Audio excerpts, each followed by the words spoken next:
La Pologne reproche au géant gazier russe Gazprom d'avoir réduit de près de moitié ses livraisons de gaz, une mesure qui probablement traduit la volonté de Moscou d'empêcher l'approvisionnement de l'Ukraine en flux inversé et de lancer un avertissement à l'Union européenne. Le gaz russe vers l'Europe passe par l'Ukraine et la Pologne fournit en flux inversé du gaz à l'Ukraine qui en est privée depuis la mi-juin, alors que la Pologne en achète elle-même à la Russie. C'est un procédé qui est très mal vu à Moscou. Pour justifier l'arrêt des livraisons de gaz à l'Ukraine, Gazprom invoque d'importants arriérés de paiement de son client ukrainien.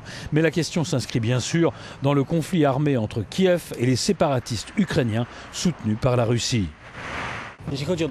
Mercredi, on a reçu 45% de ce qui avait été prévu par contrat, affirme Rafał Pazura, le porte-parole du groupe gazier polonais PGNiG. C'est difficile d'en donner les raisons car Gazprom n'a pas répondu à notre lettre et on n'a pas de réaction. Nous croyons qu'il ne s'agit que d'un problème technique.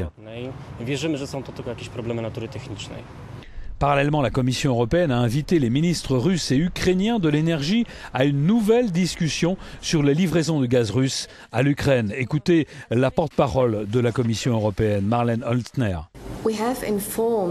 Nous avons été informés par les autorités polonaises que les flux de gaz en provenance de Russie sont réduits.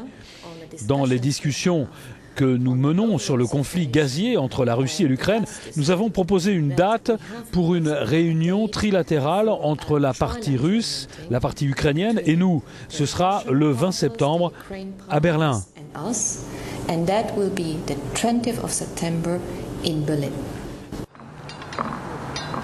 Au mois de juin dernier, Gazprom avait menacé de réduire ses livraisons aux compagnies européennes qui fournissent du gaz à l'Ukraine.